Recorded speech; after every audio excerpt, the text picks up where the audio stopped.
The headline that appeared just yesterday is a climate skeptic's dream.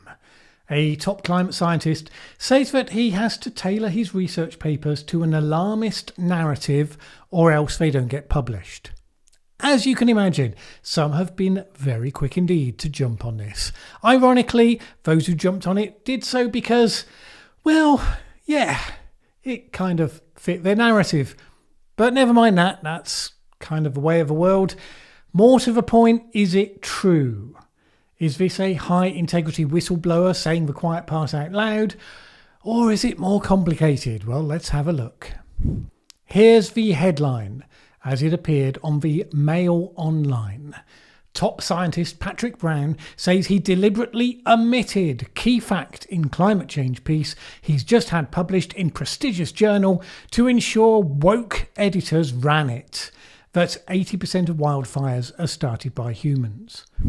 You'll note the presence of several red flags in that headline, which I've talked about before, specifically the anointing of this individual as a top scientist. It's something that gets into headlines that are trying to persuade you of something, since the top, most esteemed type labels, they are there for proof of authority. It's a game that the extremes on both sides play. Generally, it's a story that rarely stands up to the slightest scrutiny. So if you look at a number of well-established, genuine top climate scientists, you will see that their research papers have citations from other papers running to the tens of thousands. That's how you get to the top. Patrick Brown's have around 700. Now that's not nothing. He is a published scientist in the field alongside thousands of others. It's not to denigrate him, to say that he probably doesn't qualify as a top scientist at this point in his career. He is rather young. It's just an observation of the trickery of Mail headline writers. And I'm not aware that Brown claimed such an accolade for himself. In any case, that shouldn't really matter. If what he's alleging is backed up by evidence, then it makes no difference whether he's a top scientist or not. His commentary relates to this paper, for which he is the principal author in the journal Nature. Climate warming increases extreme daily wildfire growth risk in California. Having published this paper, he then posted an article on the Free Press and on his own blog. The version on his own blog was titled "The Not-So-Secret Formula for Publishing a High-Profile Climate Change Research Paper." This is what he says about it in his own words. "This month I published a lead author research paper in Nature on changes in extreme wildfire behaviour under climate change. Because Nature is one of the world's most prestigious and visible scientific journals, getting published there is highly competitive and it can significantly advance a researcher's career. I have learned that there is a formula for success, which I enumerate below in a 4-item checklist. Unfortunately, the formula is more about shaping your research in specific ways to support pre-approved narratives than it is about generating useful knowledge for society." He then goes on to explain that formula, which in essence is 1. Show that climate change impacts something of value. No need to show that the impact is large in relation to other influences. 2. Ignore or at least downplay near-term practical actions that could negate the climate change impact. 3. Focus on metrics that generate impressive numbers rather than those that are necessarily the most relevant. And 4. Report results on time periods that are not necessarily relevant for society, while ignoring potential changes in technology and resilience. And he says this about how this played into how he produced his latest paper.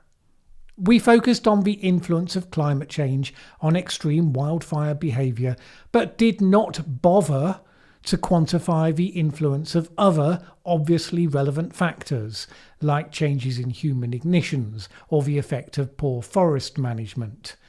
I knew that considering these factors would make for a more realistic and useful analysis, but I also knew that it would muddy the waters and thus make the research more difficult to publish. This was covered by outlets exclusively on the right, according anyway to ground news, such as The Telegraph and Fox News, as a scientist admitting overhyping the impact of global warming with the unspoken implication that this is routine practice. It's just that finally one of the miscreants has owned up to it. And they quoted Brown accordingly. The first thing the astute climate researcher knows is that his or her work should support the mainstream narrative, he said. Why did I focus exclusively on the impact of climate change? I wanted the research to get as widely disseminated as possible, and thus I wanted it to be published in a high-impact journal. When I had previously attempted to deviate from the formula I outlined here, my papers were promptly rejected out of hand by the editors of high-profile journals without even going to peer review. So, that's the claim. A bunch of people will take it as confirmation of what they've always believed, take it wholly at face value, and you will find some of them commenting below this video. But, like all such claims, we should be open to it being wholly true, yes, open to it expressing a partial truth, or indeed to it being wholly false. How do we tell the difference? Well, if we're aiming to be non-tribal, it always comes down to the same thing. We look for supporting evidence. And let's be clear, I've talked in the past about areas in science where bias and human failings interrupt the process. We don't pretend it never happens here. You shouldn't just use that preconception to dismiss any reality you prefer not to believe in, obviously. But there's no doubt that some scientific fields are in big trouble. The humanities are certainly demonstrably in the grip of a certain amount of ideological capture. For instance, the amount of corporate money in drug and nutrition research creates a degree of apparent bias, certainly in some areas anyway. And I've criticised both of those here, as well as individual biases, such as that exhibited by The Lancet and its strongly pro-China editor, which made various interventions in the quest to trace the origins of COVID-19 that seemed riddled with undeclared conflicts of interest. And the journal Nature itself wasn't immune to similar criticism on exactly the same topic, since it also had strong financial interests in operations susceptible to pressure from the Chinese government, and you could detect that pressure in what they actually published. So yes, I am interested as always in grey areas. I'm interested as always in where the systems fail. Let's have the truth, supported by evidence where it can be. But in this case, right now, what I'm not seeing is evidence. I'm seeing opinion. In this person's opinion, you have to do these things to get published. In this person's opinion, his previous papers got rejected out of hand because they didn't fit the narrative. He doesn't claim that an editor told him that was why they were rejected. He doesn't have a smoking gun email saying as much. His previous papers might have gotten rejected for any number of reasons, including, dare I say it, not being very good. So that doesn't mean he's wrong, just that right now it's an opinion. So where would we look to see if it's an opinion supported by evidence? Well, if he's right that only papers talking about climate's impact on wildfires and downplaying human causes, only those get published by journals like Nature, or specifically by Nature, then one piece of supporting evidence would be to see if that matches what they've actually published in the recent past. And also, generally, what other information is there around his own paper and what he said in the past, because in common with many other papers, it was subjected to peer review. The comments of the peer reviewers are published as an addendum to the actual paper on the Nature website. And that last one is where we first come across an odd, jarring element. 2 out of 3 of the peer reviewers said that it shouldn't be accepted by the journal. The first one included, in his or her reasons, exactly that it didn't factor in confounding factors in wildfires. As the authors acknowledge, there are numerous factors that play a confounding role in wildfire growth that are not directly accounted for in this study. Vegetation type, fuel, ignitions, lightning and people, fire management activities, direct and indirect suppression, prescribed fire policies such as fire bans and forest closures, and fire load. So rather than it being understood by everyone that you had to play the game, it seemed as though they'd included some of the factors that Brown said he wasn't allowed to include, that those might have better satisfied at least one of the peer reviewers. And then the really puzzling part, the authors vigorously defended their choice against the criticism of the reviewers. Our study demonstrates that large growth days of 10,000 acres or more are predictable using our predictors, despite our model having no information on the mentioned confounding factors. And then more explicitly in response to comments by peer reviewer 3. We agree that climatic variables other than temperatures are important for projecting changes in wildfire risk. They then go on to list other factors as including changes in population, land use, ignition patterns, forest management strategies, and so on. Accounting for changes in all of these variables and their potential interactions simultaneously is very difficult. This is precisely why we chose to use a methodology that addresses the much cleaner but more narrow question of what the influence of warming alone is on the risk of extreme daily wildfire growth. That doesn't sound like the discussion you would expect to be taking place if you take Patrick Brown's now comments to be fact. I mean, what am I missing here? Now, it's worth noting that Brown and his defenders argue that none of the reviewers specifically questioned the focus on only climate-related causes, and they say that these quotes from the reviewers that I've just given are somehow unfairly cherry-picked to give the wrong idea. Well, having read them from the original source, and I invite you to do likewise, I'm not sure I can agree with that. It's true that none of them give the definitive knockout blow to Brown's version, but they do rather influence against it. Let's put it no stronger than that. Fine. Well, what about the other question? About other articles on this topic published specifically in Nature. I did a quick search on Google Scholar to find papers published by Nature or one of its derivative journals in the last 3 or 4 years on the topic of forest fires and climate change. There's this one from Nature Communications, Earth and Environment. Connections of climate change and variability to large and extreme forest fires in southeast Australia. Having noted that it's expected that climate change will increase the risk of forest fires in Australia, it goes on to talk about how the various confounding factors make it hard to identify any single cause, and starts talking about the 4 forest fire switches: fuel load, fuel dryness, ignition, including human causes, and then 4th, hot dry weather.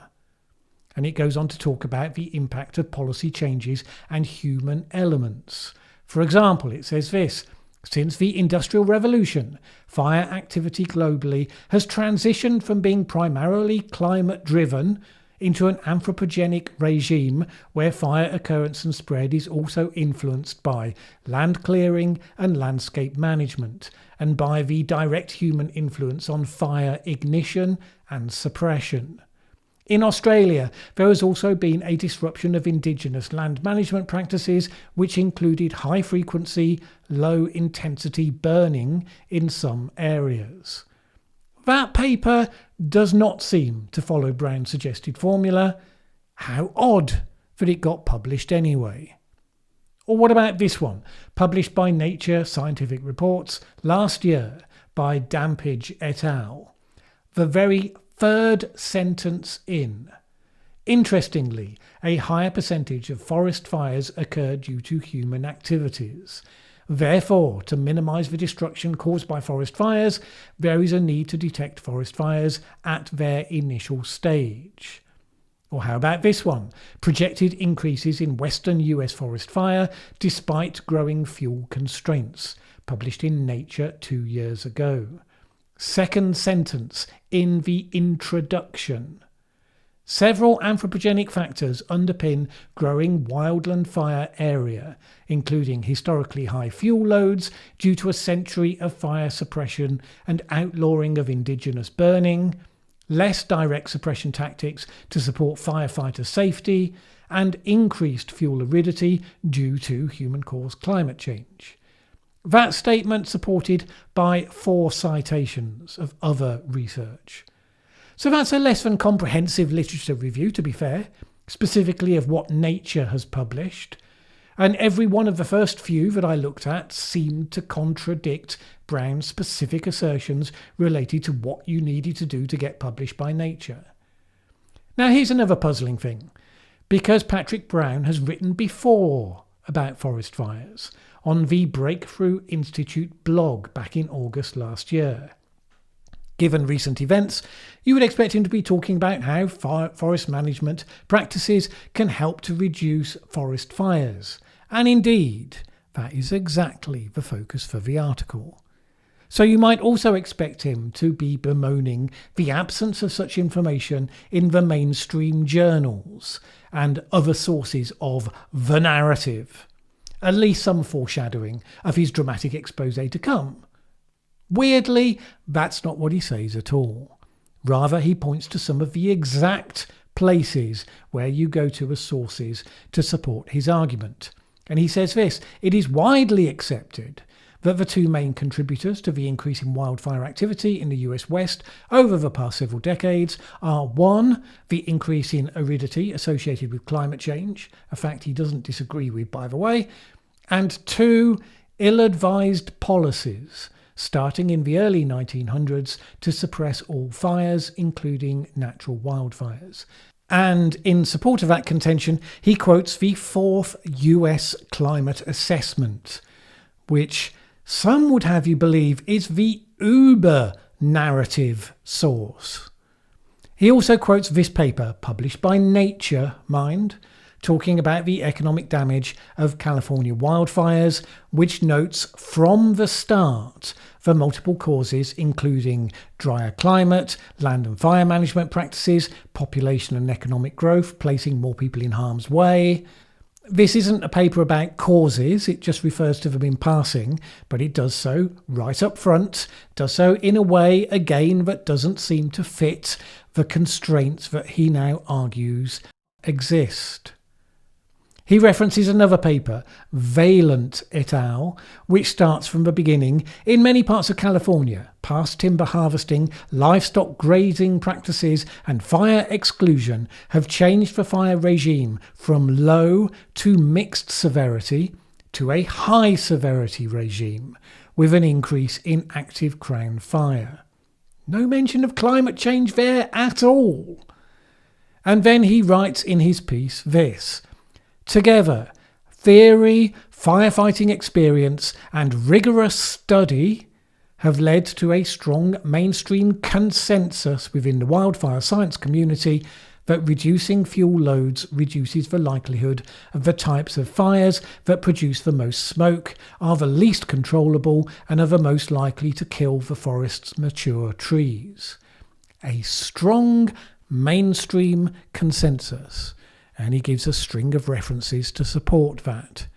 So how can it be that he's quoting rigorous study a couple of years ago in a blog post, but now saying that such messages and narratives are not allowed in mainstream journals?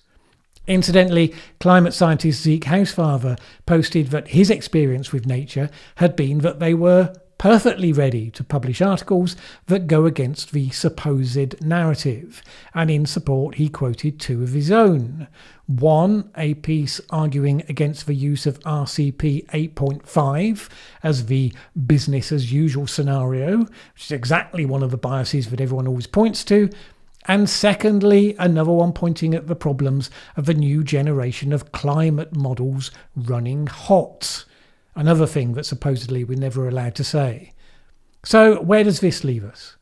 Well, there's the question of what Patrick Brown thinks he's up to, and there's the serious substantive question of bias in scientific publishing. Let's start with the least important of those two. If Patrick Brown is just plain wrong, you might ask, well, why did he just do what he's done? Several people have offered up their opinions on the matter, usually in the least flattering light possible to the man who's just annoyed them. Personally, I'm not a mind reader, so I can only speculate, but I note that to my mind there's at least three possibilities. One is that he has expressed his sincerely held belief and he's just wrong. For a scientist to claim certainty that the cause of previous publication rejections is to do with a specific ideological bent, when there is no evidence to support it other than his supposition, I would hold that raises questions about his scientific objectivity. Because look, smart people fool themselves just as easily as everyone else. This is something that we do know. So it could be that. Sincerely held, but self-deluding or just wrong. Another is that this is a marketing push, seeking to make his name. He felt free to make his comments when he'd left the 10-year career track and joined the famously contrarian Breakthrough Institute. Now look, don't jump to conclusions based on my use of the word contrarian there. I respect a number of the positions that come from the Breakthrough Institute. But you will remember another former member of Breakthrough, Michael Schellenberger, who was launched to prominence with his similar environmentalist apologises for climate alarmism pitch. It got huge attention then, so maybe that was the objective here. Join the Breakthrough Institute, start saying controversial things, become part of that circuit. If that's the track, we can expect to see him interviewed soon by Jordan Peterson and Tucker Carlson and the rest of it. That's if they will have him, I suppose, because he does accept rather a lot of the standard climate science to be an ideal guest for Peterson right now. The third possibility is that he has evidence, but he can't, for whatever reason, disclose that, and that evidence supports his contention. Now, in the absence of supporting circumstantial evidence that we can see, that one seems unlikely, but it remains a possibility. Now let's talk about the substantive point. Bias in publishing. The first thing to note is that yes, there is bias by journals. Some of it is good bias, some of it may be less so. What do you mean, Mallen? I hear you cry. How can there be good bias? Well, journals have specialisms. The very top regarded journals, Nature and Science, aim to publish new and important results that advance the field of science in substantive ways. Patrick Brown is right that this is why they are seen as advantageous to your career if you get a paper published by them. They are important by design. So of course some authors will follow the incentives, seeking to present their results in ways that make them seem more important than they really are. That is not good practice. Clearly, the best way to clear that quality hurdle is to, do research that is genuinely groundbreaking and important. If your research is useful but doesn't meet that high bar, there are plenty of other journals. So yes, that's arguably good bias. Journals are clear about the sort of thing they look for and they filter out the rest. In terms of scope, not in terms of preferred results or narrative. Those are two different things. Are there other biases? Well, sure. I tend to think it's a result of people following norms rather than some faceless bureaucracy imposing the narrative, though there will no doubt be occasions of that as well, because there are genuinely some scientist campaigners out there. It is entirely fair to criticise the literature for overuse of RCP 8.5, as Zeke Housefather did. The scenario so extreme, but it's a long way from where we seem to be going. Now, I understand why some use of it can be useful. Oh, and by the way, if your argument is that humankind should continue to burn all the fossil fuels that it wants, then you can't complain about RCP 8.5 because it's kind of the logical endpoint of your position. But it doesn't happen to be where we're headed. So yes, there is that as a bias. It's overused, inserted into many papers where it frankly has no place. And there's undoubtedly significant focus on climate impacts in isolation to other factors, other impacts and what we might expect from future adaptation, which would reduce the impacts, all of that. It would be amazing if an aggregated community of human beings didn't come up with some blind spots, some norms, some preferences and so on that needed to be spotted, occasionally called out and challenged and corrected for. The question is whether that process is helped or hindered by what might be described as grandstanding in this particular sort of way. At the very least, you tend to think that this sort of approach, given how it plays to one political current in a very specific way, whether that should be the method at least of last resort, not the tool of first choice. That's how it seems to me anyway. Feel free, as always, to add your own thoughts in the comments below. Thanks for watching this video. If you liked it, please share with anyone else you think would also enjoy it. Word of mouth is really important to us. And if you've not subscribed yet, what are you waiting for? As the saying goes, that subscribe button won't smash itself.